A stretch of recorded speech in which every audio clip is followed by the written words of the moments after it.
बाटे नहीं राजा एको बेना, राजा एको बेना। गरम से तप तप छुअता पसेना, तू तो लो नहीं बाटे राजा एको बेना। यही फोड़ दे हम बोला बजे बेसी राजा जी, राजा जी।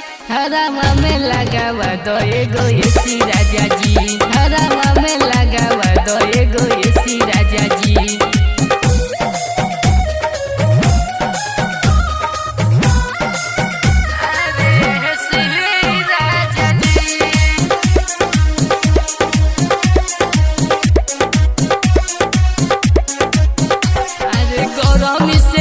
पूरा देही लसियाता तुहरा ना राजा जी तनी को बुझाता, तुहरा ना राजा जी तनी को बुझाता।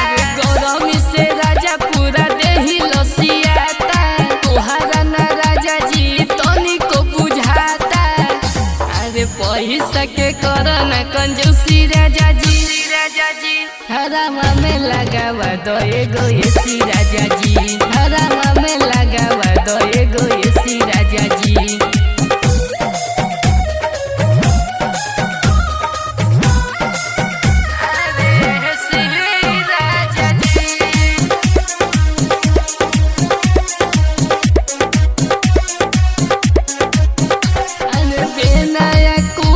से गरमी न जाई, एसी जदी लागी तो तोहरो मजा आई, एसी जदी लागी तो तोहरो मजा आई। बेनया कूलर से गरमी न जाई, एसी जदी लागी तो तोहरो मजा आई।